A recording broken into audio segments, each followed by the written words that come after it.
आपको पहले कथा में कहा था कि मेरे भारत देश की जो पहचान है, मेरे भारत देश की जो मूल पहचान कही जाती है, वो दो चीजों से कही जाती है। एक मस्तक पर बिंदी और एक मुख में हिंदी। ये मेरे भारत की पहचान होती है कि मस्तक पर बिंदी लगी हुई है और मुख पर हिंदी के शब्द हैं। आप अच्छे से उच्चारण कर रहे हो, प्रणाम कर रहे हो, नमन कर रहे हो, आप आदर के संबोधन से, सत्कार से किसी को आदर दे रहे हो।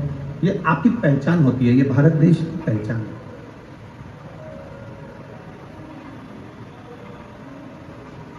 ये भारत देश के मूल आनंद की पहचान है।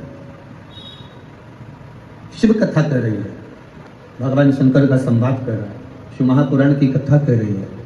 आप अगर भगवान शिव की कथा में जाते हो, शंकर भगवान के मंदिर में जाकर एक लोटा जल चढ़ाते हो, शिव जी को एक बेलपत्र चढ़ाते हो, शंकर भगवान का गुणगान करते हो, शिव भक्ति में रमे रहते हो, शंकर की अविरल भक्ति में रमे रहते हो, शिव के मंदिर में, शंकर की आराधना में, शंकर के गुणगान में अगर तुम रमे हुए हो तो तुम अकड़ कर कह सकते हो कि दुनिया की पहचान किसी से भी हो, पर मेरी पहचान तो मेरे महाकाल से, मेरे शिव से, मेरे उघड़ दानी से। मेरी पहचान मेरे शंभू से। अकाल मृत्यु वो मरे जो काम करे चंडाल का, और काल उसका क्या बिगाड़े जो भक्त हो महाकाल का। जो शिव की आराधना में लीन रहता है, जो शंकर भगवान की भक्ति में लीन रहता है, वो क्या साधारण हो सकता है? उसकी भक्ति क्या साधारण हो सकती है?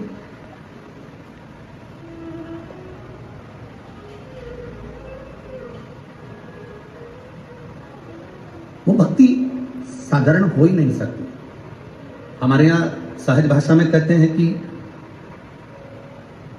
माता, पिता, गुरु, घर के बड़े, इनकी जायदाद अगर आपको मिले ना मिले, इनकी संपदा आपको मिले ना मिले, पर शिव महापुराण की कथा कहती है माता, पिता, गुरु और घर के बड़े, इनसे हमको कुछ प्राप्त हो ना हो, पर इतना जरूर याद रखो कि इनकी दृष्टि में हम रहें। जो माता, पिता, गुरु और घर के बड़ों की दृष्टि में रहता है, उसकी जिंदगी में सृष्टि अपने आप बनती चली जाती है और उसका विकास अपने आप होते चले जाते हैं। हम माता की दृष्टि में बने रहें, हम अपने पिता की दृष्टि में बने रहें, हम अपने गुरु की दृष्टि में बने रहें। गुरु आपको धन दे ना दे, गुरु आपको संपदा दे ना दे, गुरु आपको कुछ दे ना दे, पर गुरु आपको दृष्टि में अगर रखेगा, गुरु की मात्र दृष्टि ही आप पर पड़ गई तो समझ लो कि आपकी जिंदगी यूं ही संवर गई। केवल दृष्टि।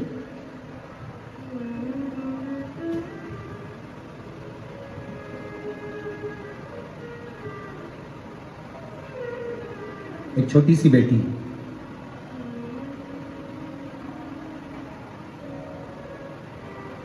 उस बेटी की आंख में हो गया कैंसर। काय में हुआ? नेत्र में, आंख में। उस बेटी की आंख में हो गया कैंसर, पत्र है उसका। कहीं बैठी है वो बेटी? अगर कहीं बैठी हो तो हाथ हिला दे बेटा। अगर कहीं बैठी हो बेटी तो हाथ हिला सकती है। आपके वाले पंडाल में हो तो आप भी बता सकते हैं अगर वो बेटी कहीं बैठी हो तो। सनत कुमार केवल्य, पूनम केवल्य, निवासी सकलतरा, जिला जांजगीर चांपा, छत्तीसगढ़ से।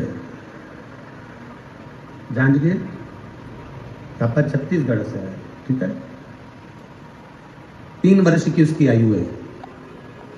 कहीं बैठी है बच्ची? अगर कहीं बैठी हो उसके परिवार वालों के साथ तो हाथ हिला सकते हैं।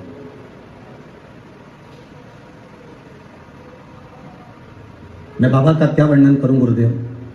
मेरी बेटी भाव्या के सीधे आंख में कैंसर हो गया। हमने डॉक्टर को दिखाया, बिलासपुर में दिखाया, रायपुर में दिखाया, पर डॉक्टर ने कह दिया ये जो कैंसर है इसमें बचने के चांस नहीं।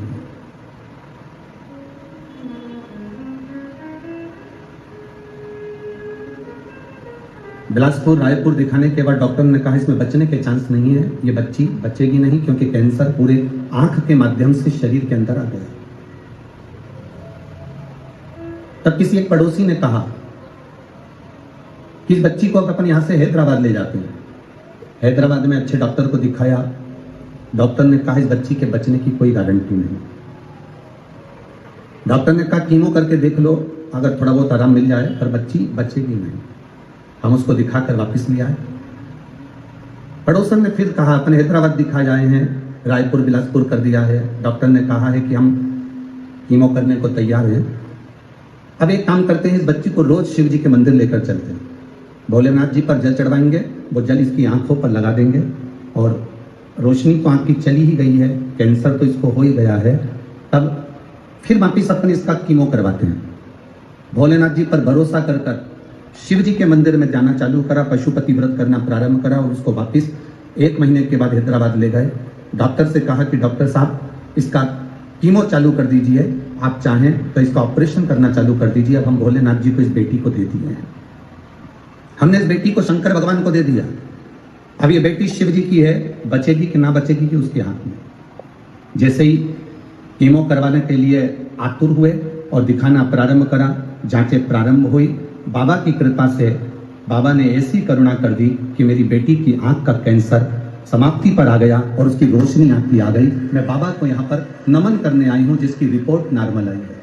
उस बेटी के मैंने फोटो भी लगाया। अगर वो बेटी यहाँ बैठी, इसमें लिखा है कि हम यहाँ बैठे हैं, हमारा पूरा परिवार यहाँ आया हुआ है। अगर आप बैठे हो तो यहाँ व्यासपीठ पर बेटी को ला सकते हो,